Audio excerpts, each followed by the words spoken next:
Saudari-saudaraku yang terkasih dalam Kristus, selamat siang.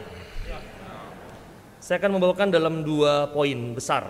Anda boleh memilih mana yang tepat untuk diri Anda.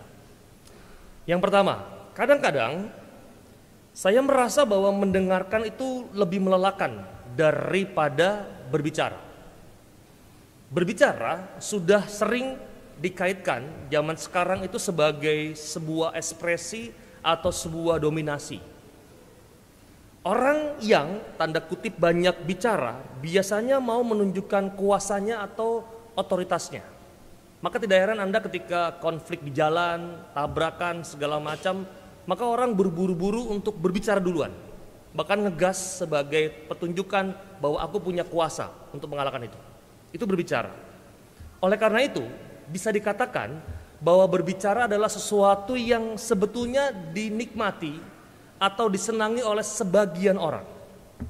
Dan berbicara itu sebetulnya dalam kadar tertentu juga menyenangkan.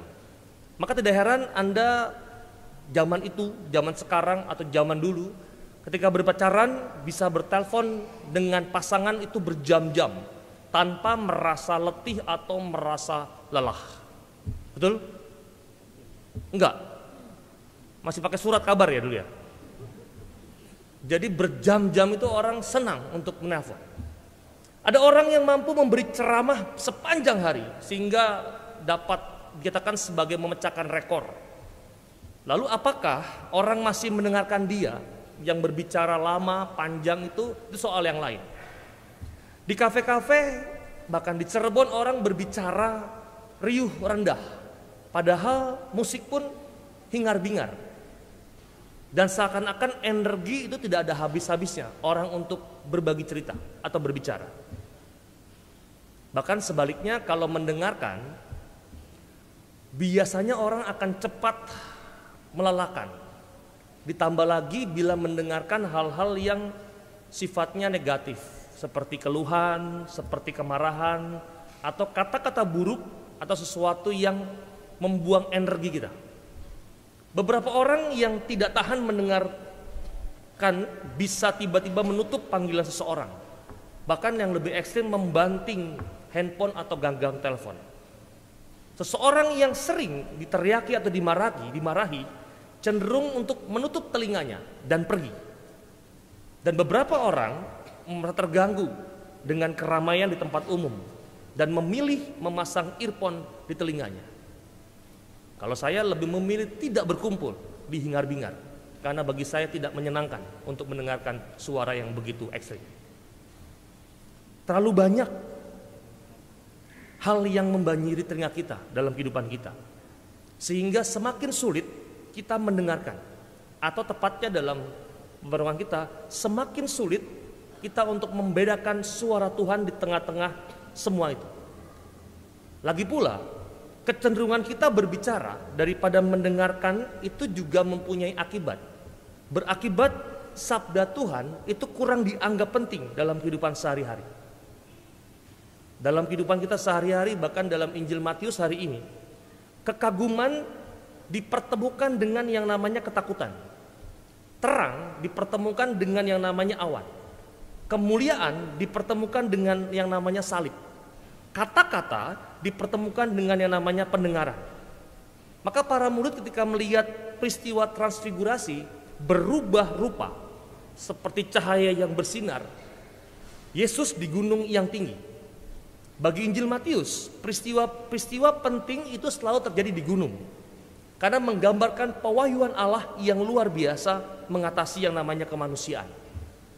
Musa dan Elia yang tampak di sana pun mengalami peristiwa penting di gunung. Ketika apa? Ketika menerima hukum dan penampakan Tuhan sendiri. Kan tetapi di depan penampakan yang mengagumkan itu, para murid belajar sesuatu justru dari hal-hal yang tidak lazim. Para murid belajar justru dari awan. Para murid belajar justru dari salib dan ketakutan. Para murid belajar dari apa? Dari suara Allah yang mereka dengar di atas gunung. Bahkan melihat perubahan rupa Yesus itu, Petrus tidak menahan diri. Tidak bisa menahan diri untuk berkata-kata. Ia ingin mengungkapkan betapa bahagianya aku. Betapa bahagianya mereka diizinkan melihat dan mengalami kemuliaan Yesus yang luar biasa itu. Ia ingin mendirikan kemah supaya peristiwa mulia itu lebih lama mereka alami di sana. Tetapi kita lihat belum juga ia selesai berbicara, awan terang menaungi mereka dan terdengarlah suara, inilah anak yang kukasihi, dengarkanlah dia. Kata-kata ini menegaskan bahwa manusia sebetulnya tidak berhak berbicara di depan pewahyuan Allah. Dan seharusnya manusia belajar untuk mendengarkan Allah dalam diri Yesus yang dikasihinya. Dan persis setelah itu Yesus apa? Yesus menggambarkan salib yang akan dijalaninya sebelum dibangkitkan dari antara orang mati. Saudara-saudaraku yang terkasih, setiap hari, sepanjang hari kita banyak bicara. Kita biasa mengatur, kita biasa menasihati, kita biasa menguasai orang lain karena hal itu menyenangkan. Dan kebiasaan itu tampaknya semakin membuat kita tidak tahu diri. Sebab ketika dimintai pendapat pun kita masih ingin bicara dan memaksakan pandangan kita terhadap orang lain. Anda mungkin seringkali mengatakan bahwa yang punya kuasa yang sering memaksakan. Tetapi tanpa sadar, kuasa umur Anda yang merasa tua, tanpa sadar Anda mengungkapkan itu. Aku tua, aku senior, maka aku harus didengarkan. Jangan-jangan. Maka ini menjadi problem bersama sebetulnya. Mau tidak mau, sadar dan tidak sadar, ini pengalaman yang sering terulang dalam kehidupan kita. Dan banyak situasi sebetulnya yang memancing kita untuk menjadi terlalu banyak bicara. Contoh, kita senang membicarakan orang lain. Kita senang mengatakan sesuatu yang sebetulnya tidak sungguh-sungguh kita pahami. Katanya. Kita senang menceritakan gosip dan apapun yang kira-kira kita dengar dan entah dari siapapun. Dan godaan itu zaman sekarang adalah sesuatu yang luar biasa. Dan akibatnya paling nyata adalah kebiasaan buruk tersebut. Kita melakukan sesuatu pun, kita tidak melakukan sesuatu pun yang berarti. Karena senang begitu, sebetulnya kita lupa melakukan apapun. Maka banyak bicara sebetulnya akan menyita waktu yang mestinya kita pakai untuk bertindak atau dalam aksi yang nyata. Maka dalam kisah pengutusan Abram dalam kitab Kejadian bacaan pertama hari ini, sebetulnya kisahnya sangat sungguh amat sederhana. Tuhan bersabda, maka berangkatlah Abram sesuai dengan sabda Tuhan. Abram tidak bertanya, Abram tidak berdebat, tidak perlu terkagum-kagum terlalu lama pada janji Tuhan. Ia bertindak setelah mendengarkan sabda Tuhan. Karena ia tahu bahwa janji Tuhan adalah segala-galanya. Sama seperti keyakinan orang beriman di Israel saat itu, bahwa Tuhan yang mereka kenal hanya akan melakukan apa yang telah dijanjikannya. Maka ketaatan dan kesetiaan sebetulnya sudah mereka mulai pada saat mereka mendengarkan janji Tuhan yang selalu ingin menyelamatkan mereka. Maka dalam poin pertama ini, sebagai sebuah pertanyaan refleksinya adalah, mungkinkah kita sekarang sulit untuk setia dan mendengarkan sabda Tuhan karena kita itu lebih banyak bicara daripada mendengarkan? Mungkinkah? Tanyanya. Itu poin pertama. Poin yang kedua, dalam kesimpulan ini saya melihat bahwa ternyata bahwa transfigurasi seringkali berhubungan dengan sebuah terang cahaya.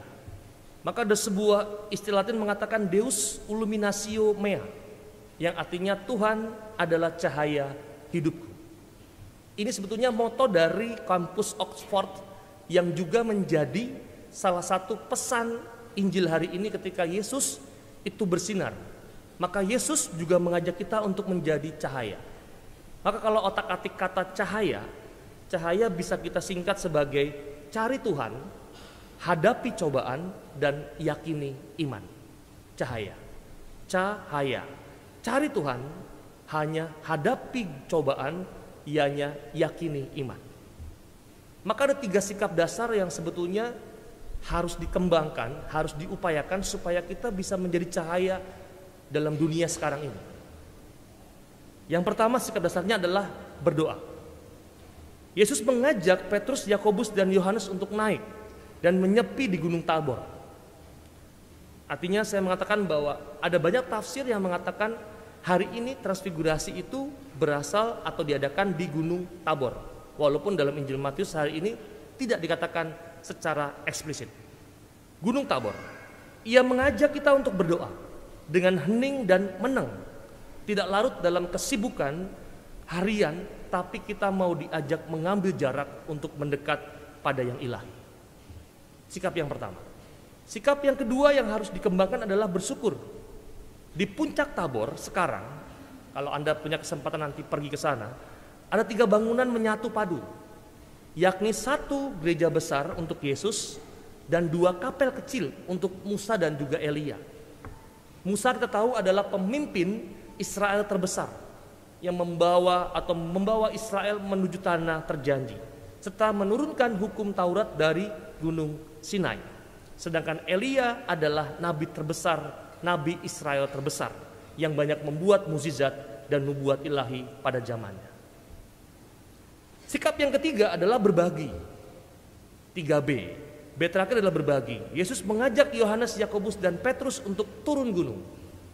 Bukan cuma sekedar menikmati kebahagiaan dalam kemuliaan, tetapi diajak untuk turun gunung, hidup dan bercahaya di tengah dunia. Karena Tuhan juga ada dan bercahaya di tengah dunia. Dan disinilah Tuhan nampak bagai matahari. Ia bersinar bagi semua, baik orang yang jahat maupun juga orang yang baik. Pastinya dalam poin yang kedua saya mau mengajak begini. Saudara-saudari yang terkasih, kita diajak untuk menerangi tanpa menyilaukan. Diajak membawa dan membagikan yang ilahi dalam wujud yang amat insani.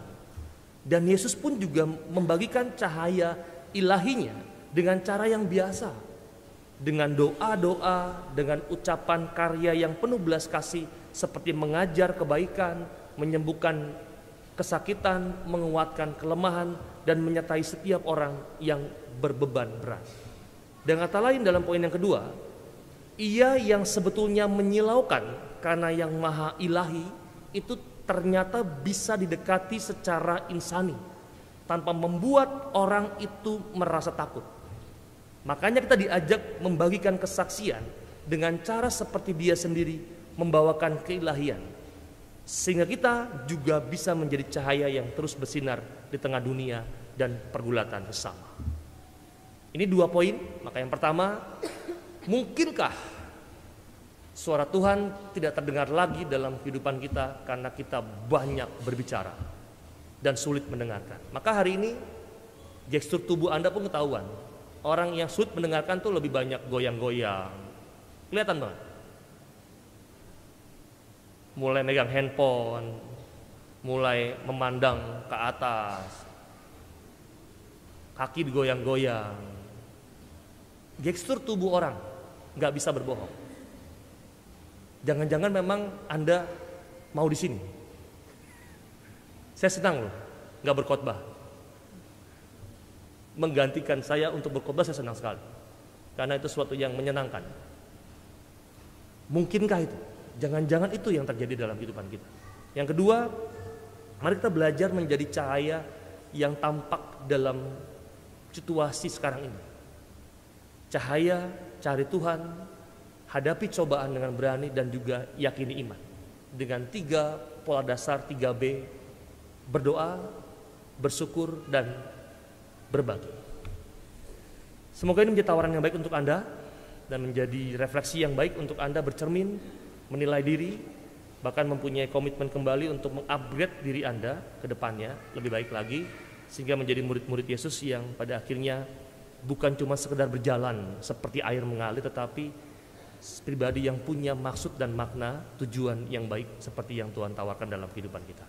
Dan sejenak kita mohon rahmat Allah supaya dalam minggu Prapaskah yang kedua ini, dalam perjuangan kita, dalam pantang dan puasa, dalam pertobatan kita dalam masa ini, sungguh Allah yang maha baik pula melimpahkan rahmat yang terbaik, rahmat untuk bisa menilai dan merefleksikan bahkan bercermin diri sendiri dengan baik pula, serta Allah melimpahkan rahmat-rahmat yang kita butuhkan dalam menjalani masa prapaskah ini.